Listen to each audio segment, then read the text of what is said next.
familiar, né, para quem mora com idoso, para quem cuida de um idoso dentro de casa. Mas agora a gente quer focar um pouquinho mais nas casas geriátricas e também nos profissionais da saúde, né, nos cuidadores que vão até as casas dos idosos. Elza Santos, coordenadora de um curso para cuidadores aqui na capital, está conosco para trazer mais algumas dúvidas. E eu começo com uma pergunta em relação a esses asilos e casas geriátricas. O que mudou na rotina desses lugares, Elza? Bom dia novamente, Dani. A questão da organização da casa geriátrica para receber essas pessoas é extremamente importante nessa fase de pandemia. Uma das situações que tem que ser bem cuidadas é a diminuição da circulação dessas pessoas. Então, em termos de familiares e até mesmo o cuidador, que vai na casa, nessas instituições.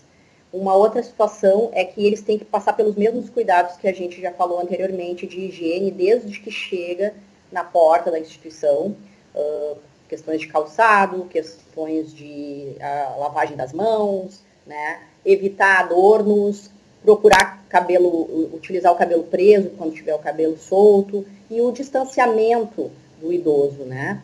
Evitar. Mesmo que a gente saiba que o idoso às vezes quer aquele abraço, aquele carinho, mas neste momento é extremamente importante esse distanciamento, inclusive o uso da máscara, como já foi falado diversas vezes. Uma outra questão. Não, só aproveitando a questão das máscaras, Elza, tanto para quem tem cuidador em casa quanto numa casa geriátrica, os equipamentos de proteção como máscaras e luvas devem ser fornecidos pela família? Se não for pela família, a instituição deveria fornecer esses equipamentos, porque é extremamente importante tanto o idoso quanto o cuidador, os funcionários, até funcionários da higiene, de outros departamentos administrativos, todos têm que estar com essa máscara.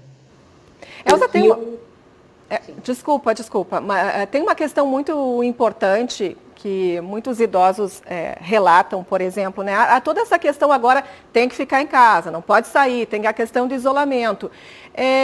De alguns maus tratos nesse sentido, né? De alguns idosos até ouvindo certos xingamentos. Ele precisa de bem-estar, de apoio e de carinho sempre. Sim.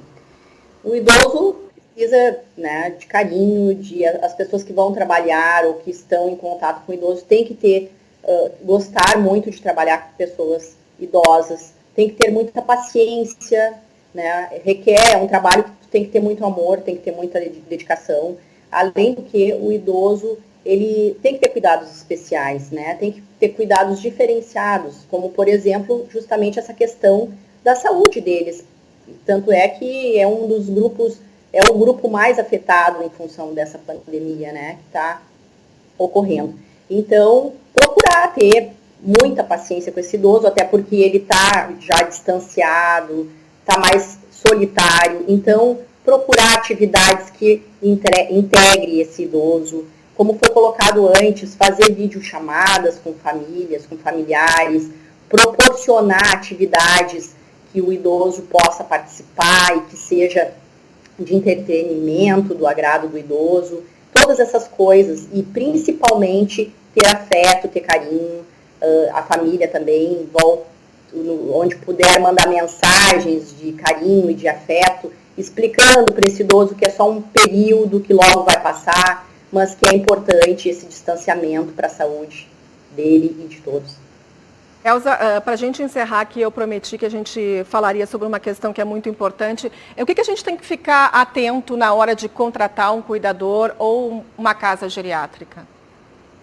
Bom, inicialmente, procurar ver, no caso da instituição, se segue todos os parâmetros de cuidados, registros, porque existe uma série de fatores que são importantes para essas casas estarem abertas. Então, isso daí é muito importante, o como, de preferência, visitar essas casas antes e ver como é que funciona, conversar com os administradores sobre isso. Em relação ao contrato dos cuidadores, é importante valorizar muito a questão da profissionalização desses cuidadores. Né? Hoje em dia nós temos cursos